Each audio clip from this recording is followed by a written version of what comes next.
Екатерина Йосифова. Можем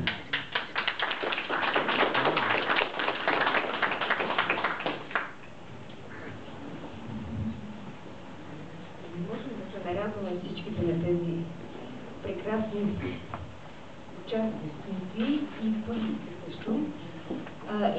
Искам само да коригирам Владо Кръгачево. Участниците бяха 170 или колко си, но произведенията много повече, понеже повечето от тях бяха участвали и в проза, в поезия, бяха участвали по 5-6 стихотворения и също най-малко. Така че броя на работите, които бяха представени в конкурса, бяха няколко стотин. И разбира се, че в такъв конкурс да можеш да се класираш е нещо повече от, както каза Венда, нещо повече от участие и награда в конкурс. Това е вече някакъв отворен път в самия тебе, на участника, към поприще в литературата, независимо като пишеш, като четящ, важното е като разбираш, като чувстваш човек. Благодаря за участието.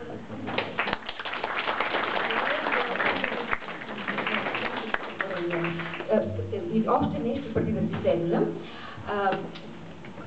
Наистина друго жури може би би имало някакви разлики при класирането.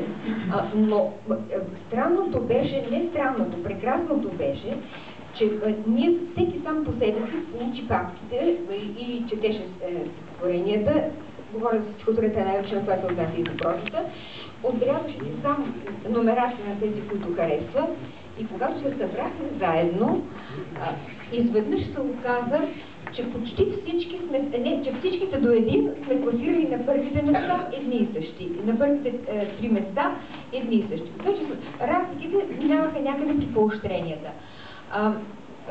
Така че и твоята награда, и наградата на Ани, и първата, която не искам да кажа, са единодушно избрани от нас.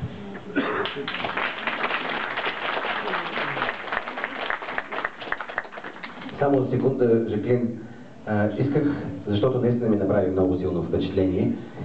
Има много философия в твоите творби.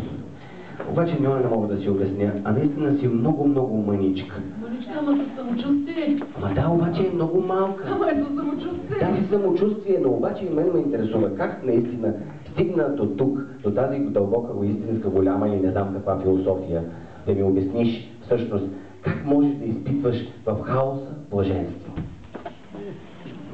Предполагам, че в голямата философия се крие най-много простота.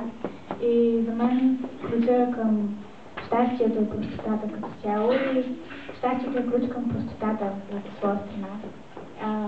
И за това някакси изпитвам блаженство, когато има хаос. Творческия хаос е един от най-приятните. Благодаря ти, преводно. Първа награда за поезия взима Елена.